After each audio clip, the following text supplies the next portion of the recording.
That's good. I cracked myself up. I still haven't found my first Blanton's. That's different. I really like that. They're like together, like peas and carrots. That's funny. Sometimes accidents are good things. Peychaud's or Peychaud's or Peychaud. This is not what I expected. Hello. We are live, and it is... I'm glad that the Bourbcast is happening in the basement because, quite honestly, there's a tornado warning happening right now. The sirens are going. If I'm quiet for a minute, you'll probably hear it, but I quite frankly don't want to listen to it. My NOAA weather radio has been going off alarms, and the sky is falling. So, big fun. We got a full house here today because, you know, the basement is the safest place in the house to be when there's a tornado. So the whole family's down here and it's weird, but we're going to get through it and we're going to have fun and we're going to do more bottled and bond goodness, at least as long as the power holds out. There's a good chance we're going to lose power. We got new internet, we got battery operated stuff, but the internet has to run on power, and if the internet goes down, that's that. I could do this on my phone. Don't want to. So yeah, the tornado siren's still going. It's supposed to be going on for about another 15 minutes, I think. So let's just hope that everything stays intact and no trees are ripped out and thrown on my house, and that there's no witches up in the atmosphere riding bikes with dogs in their baskets. Okay, so bottled and bond. We've talked a little bit about this, and here's what we're going to do. So we started off with this beautiful, lovely thing, the old Overholt, which you know I love. This is good stuff. I really like this. So we did that first, and then this was not actually on the list. I made a boo-boo when we did the Rittenhouse bottled and bond rye, but I'm kind of glad we did it because this one is a rye and this one's a rye. So we did two ryes. Nothing went awry. Okay. So, by the way, Aaron, thank you for watching. How are you? So everybody else is probably huddled in their basement hoping that witches don't fall on their houses either. So the one that we were supposed to do and didn't do was this one. I've had this one before. And although I've never done a Bourbcast on this particular bottle, I have had it. And one of the goals of this show is to give you reviews of bottles that I have never had. So to get us on track and to get us on schedule, I'm going to skip this one. We'll come back to it, I promise. But it's just not going to be today. Okay.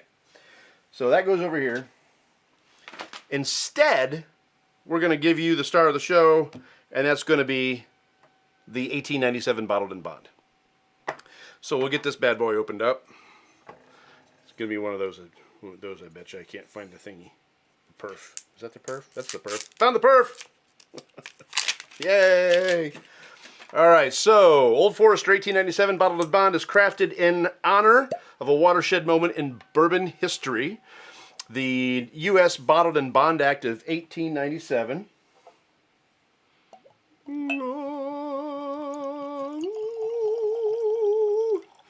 Perfect.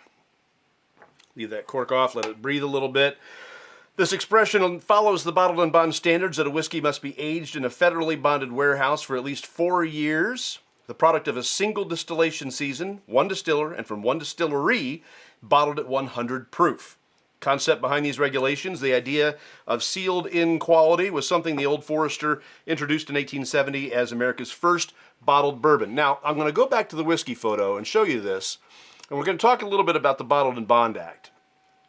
You see that I have my bottles sitting in, well, nature's soup, so to speak, and it kind of goes back to the whole reason of the Bottled and Bond Act and the fact that when they were first doing whiskey, the 1800s and all that stuff, unfortunately, there were people who were charlatans trying to make a quick buck. They'd move through, they'd sell whiskey that might have actually been turpentine, and it would have been flavored, or colored rather, with shoe polish, tobacco spit, tobacco juice, you name it. Could have been anything, but it wasn't real whiskey. And drinking it could cause some serious harm. Turpentine? You don't drink turpentine. Well, I guess you could. You just wouldn't live very long after doing it. So the Bottled and Bond Act was actually started by Edmund Haynes Taylor, E.H. Taylor, And he was sort of a politician. He was kind of a muckety-muck. And he petitioned Congress. And he was among those who got this passed.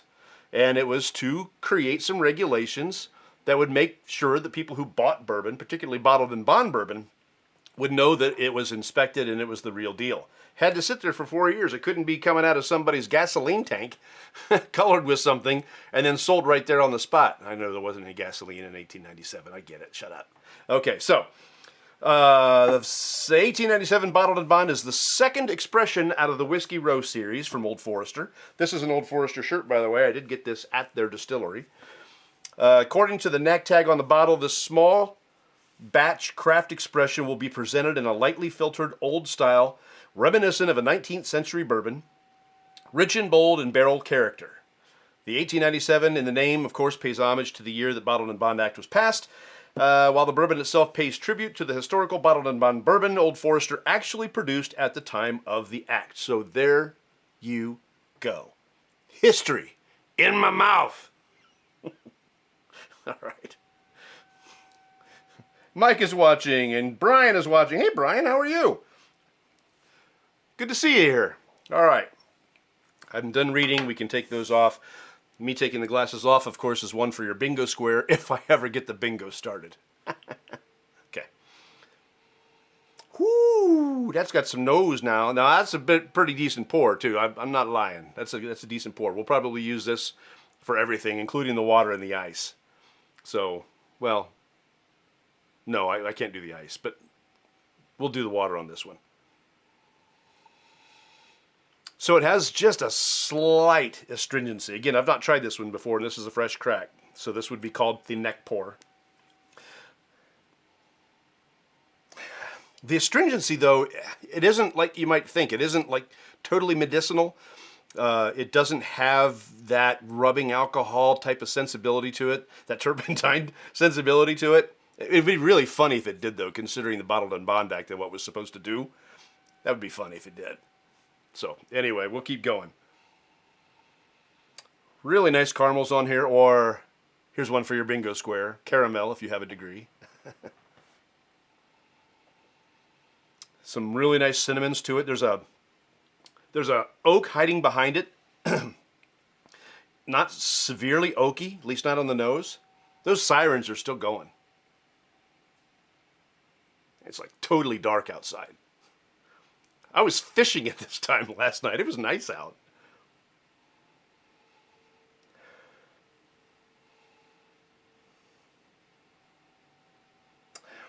I'm getting some citrus on it.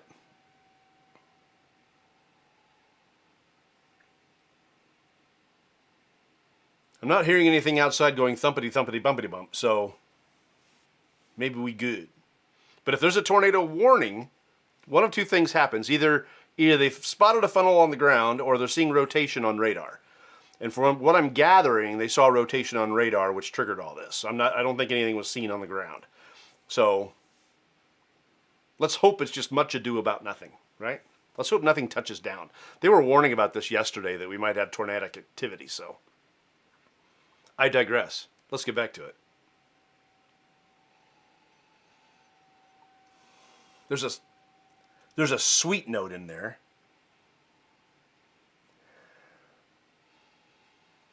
Okay, so I got to go through my process of elimination. It's not... Wait. Nope, it's not honey.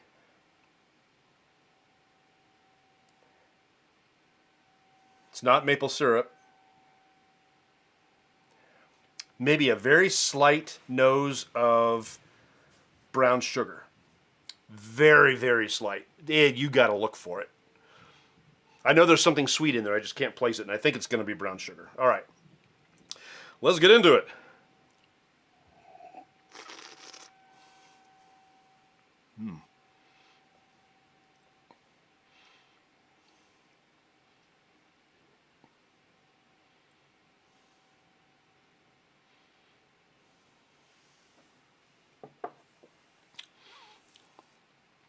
First of all,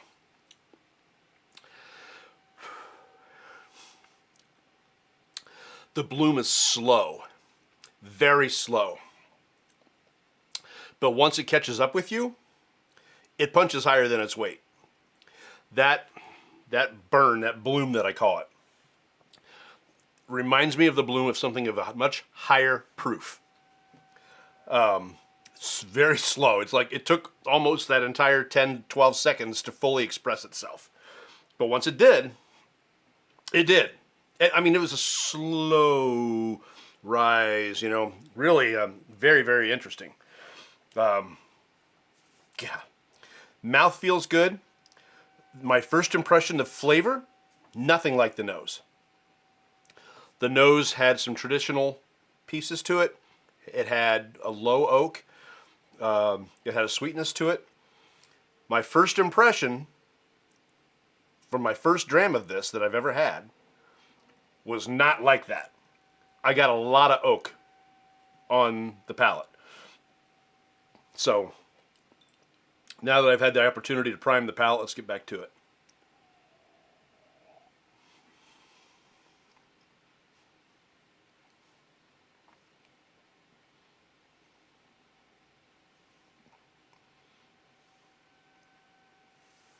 Okay. Yeah, a lot oakier. Great mouthfeel. It's got a nice viscosity to it. Beautiful, actually. Colors, gorgeous. I don't know the age on this. The mash bill is their typical Old Forester mash bill. It's 72% corn, 18% rye, 10% malted barley. 100 proof. There's no age statement on it. So this could be a 4-year. This could be a 6-year. It has to be at least 4 years to be bottled and bond. There are a lot of bottled and bonds that stop at 4 years. Some of them go beyond that. The H. Taylor, I think, is a 6 or 7 year bottled and bond. So there's that. The flavors are not like the nose, although the flavors are very nice, especially for a fresh crack. The neck pour. Dun dun dun. Neck pour. Bill's watching. Kevin's watching. Hello. Kevin in checking in from Monclova. Are you getting sirens? We're getting sirens. There's a tornado somewhere. Or rotation in the clouds or something or other. The sirens have been going off now for, I don't know, 15 minutes or so. So, yeah. Yeah, so hopefully you'll stay. Did y'all hear that? Na na na na na na thunder na na na na na. I'm just hoping we keep power. I gotta get this done. All right, back to it. 1897, bottled and bond, Old Forester.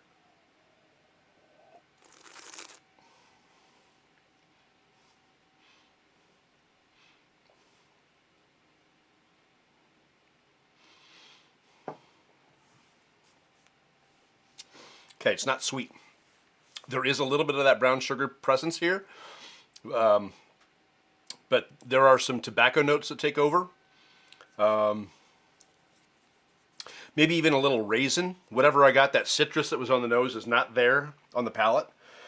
But there is just a very, very tiny, tiny sliver of sweetness that I'm going to attribute to that brown sugar because it's nothing else. I want to tell you that there's a caramel piece to it. But if there is, it would be like a dark molasses style caramel. A little tough to pinpoint. You got to look for it. There's a sweetness there, but it's not particular. It's almost like a semi-sweet. You know, like the chocolate chips, how they're semi-sweet. They're kind of sweet, but they're kind of not.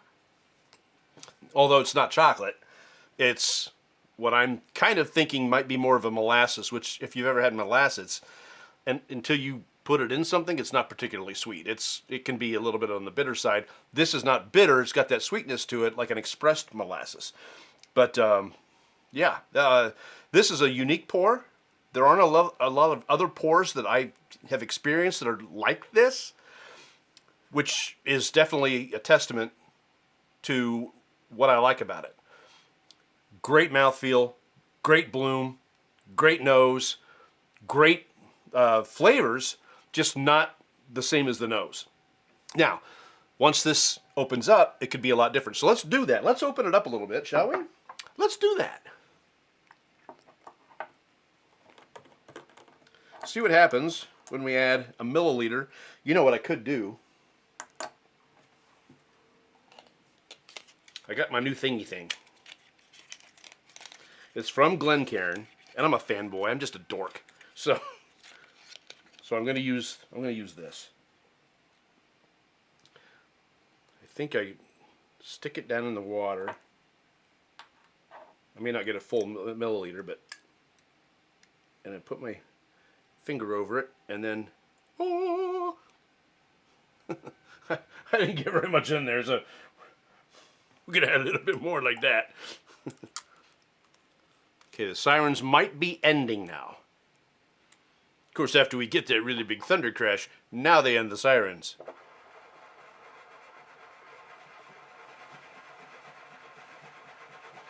Kevin, you didn't tell me. You guys getting storms right now? What's happening where you are? Kind of curious. And thank you for not making this a volleyball night. Is it volleyball time? Because you play a lot of volleyball, and you change nights. And all right. A little bit of water. John, you're doing more coverage than anywhere else. Not sure what that means, but thank you. He means you're like a news outlet because nobody else is talking about it. Nobody else is talking. Oh, about the storm. I imagine some of those TV stations up here going wall-to-wall coverage. There's one in particular that just loves to do that. They'll start when it all starts, and they'll follow that storm all the way almost till they're out of their broadcast area. So they'll follow it. They'll be there for hours. Oh, it's the worst thing ever. Scaring the bejeezers out of everybody. Weather-wise. Okay, yeah, gotcha. Well, I'm glad you're here, John. Thanks for watching. Very cool. All right, so this is on a little bit of water.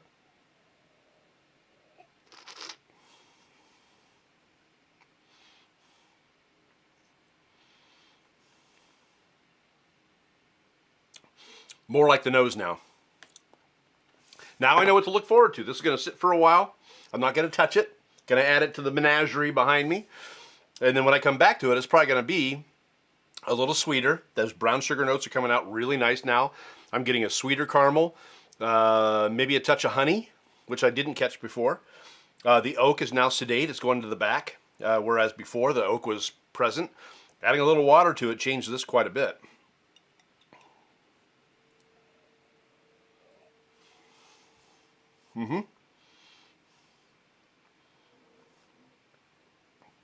Really nice cinnamons too. The cinnamon without the water was a little bit more sedate. With this, the cinnamons are popping right out. And I know my cinnamon because my daughter made cinnamon rolls again, and they were nummy. they were cooking last night, and I'm like trying to have a conversation and couldn't because the essence, the aroma of the cinnamon rolls was impacting me. And, you know, when something very, very pleasant is impacting you, it's very, very tough to take anything else seriously. Give me a cinnamon roll! And that's basically the way that went. All right. Experiment time. This was a suggestion from somebody on YouTube, because we're there too at Beautiful Bourbon, and the subscriptions are rising. So that's kind of cool. We were at 200. And then miraculously, out of nowhere, we hit 250, and now we're over 260.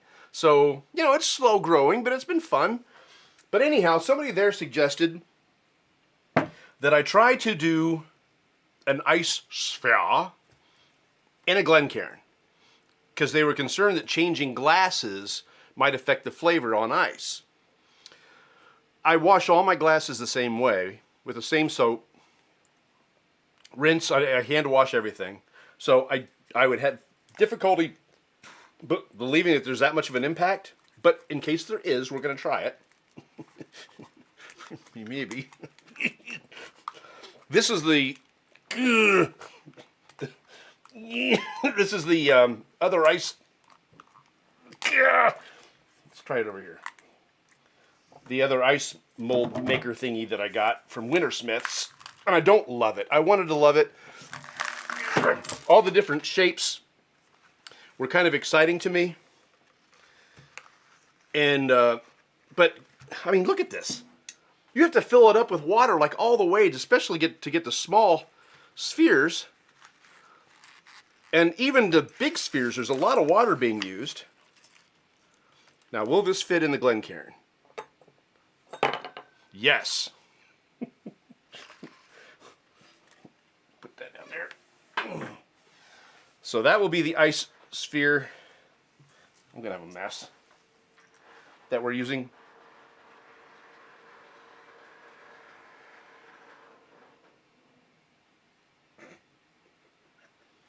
Dan! This guy just pissed on us. Did you see water somewhere? No. You didn't see it? No. Huh? There's no water. That was the side of the house. It sounded like it was in here.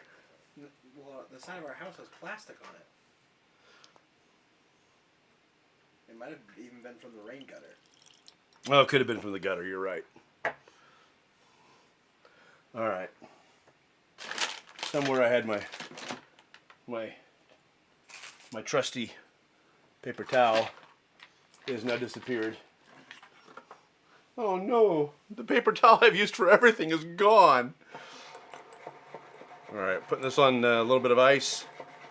A small, gorgeous ice sphere.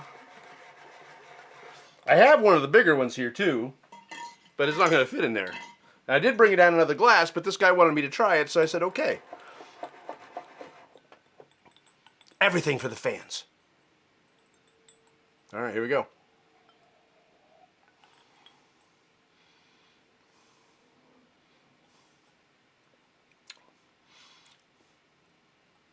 Holds up really nice.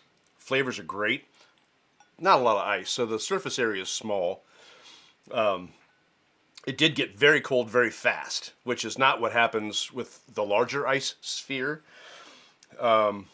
And I mean, my glass is cold. My fingers, I can feel it. So it's going to potentially melt a little bit faster, which is going to dilute it, which is going to bring me into those same notes that I got when I put it on water. It's a little sweeter. For those of you who like ice and bourbon, you would like this. I'm not a big ice and bourbon guy, but I think that you would like this because it holds up very, very nicely. Trusty paper towel. I had one of those. Hi, Bradley. How are you? I'm glad you're watching. Hi, Trent. Yeah, I don't know what I did with it. It's here. I know it's here because I would not have thrown my glory rag away. I just wouldn't have. Yeah. Sticking my arm in it. All right.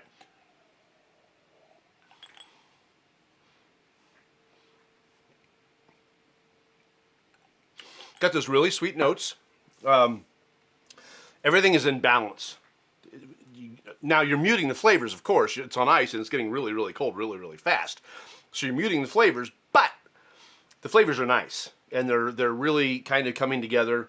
Still got that nice oak, a little bit of the honey, just a teeny tiny little bit. I'm not really detecting any vanilla, but those brown sugar notes are still there. A little of the caramel, definitely some cinnamon. Really a very nice pour. So the Old Forester 1897, if you haven't tried the Bottled and Bond, maybe you should. It's actually quite nice. I like it.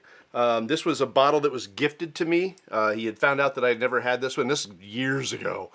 And I finally got into it tonight, and I'm glad I did. So, next week, providing the world is still here, we're going to jump into the 1792. This is the Bottled and Bond from 1792. This is one of several expressions they have at 1792. The only one I've never tried, and I take that back. I've tried it. I've never owned it. I should have bought it when I had the chance, and I didn't. Was a sweet wheat. I'm a moron. I'm an idiot. I will never find that bottle again.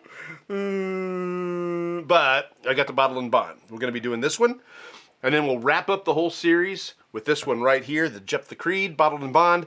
Looking forward to that. Haven't tried this one either. I have had different expressions of 1792. Have never had anything Jep the Creed, and I've heard really good things, so I'm looking forward to that. Bradley, hello. I'm glad you're here, and we are done. So stay safe out there. I don't know if the storm is coming your way or if it's going to head straight west. It'll still be an hour listening area for a short amount of time.